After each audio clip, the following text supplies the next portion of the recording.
Hi, good morning all. இன்றைக்கி வந்து வீடியோவோட என்னோடய மார்னிங்லேருந்தே ஆட் பண்ணியிருக்கேன்.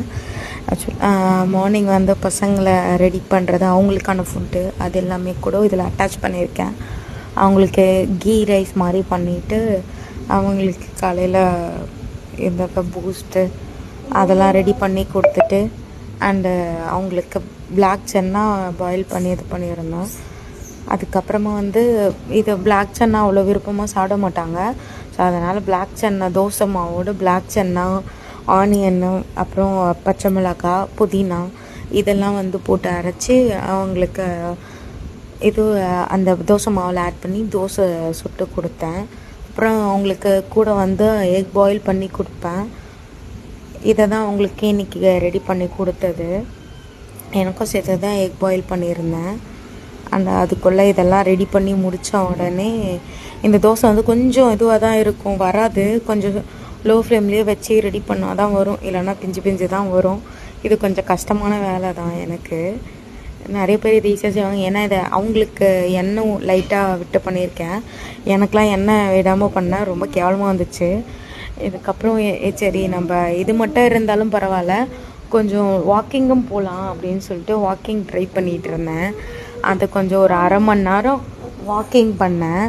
அதை முடிச்சுட்டு என்னோடய வீட்டோட பேக் சைடில் பார்த்திங்கன்னா ஃபுல்லாக அந்த வாழை மரம் அதெல்லாம் இருக்கும். அதெல்லாம் ரொம்ப இதுவாகிடுச்சு, காஞ்சி போயிட்டு மேலே காக்கா ஒன்று கூடு கட்டுது. அதனால ஃபுல்லாக குச்சி குச்சாக போட்டு என் உயிரை வாங்குது இந்த காக்கா. நானும் அந்த காக்காவுக்கும் ஒரே சண்டையாக இருக்கேன்.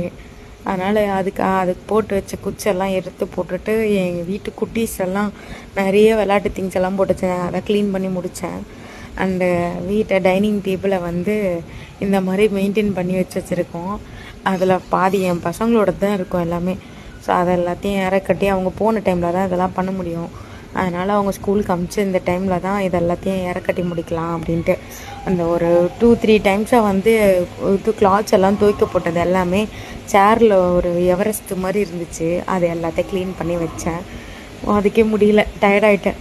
அதுக்கப்புறமா வந்து இன்டர்மீடியட் ஃபாஸ்டிங் இருந்ததுனால என்னோடய ஃபஸ்ட்டு இதுவும் வந்து நான் 10:30க்கு மேலே தான் நான் ஃபஸ்ட் மீல் எடுக்கணும்.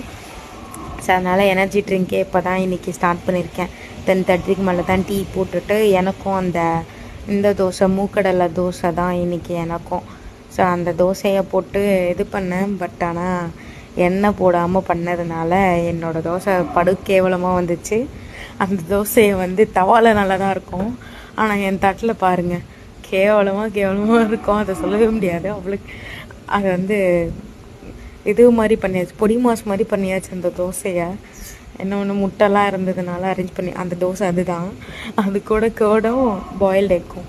இது வந்து லன்ச்சு.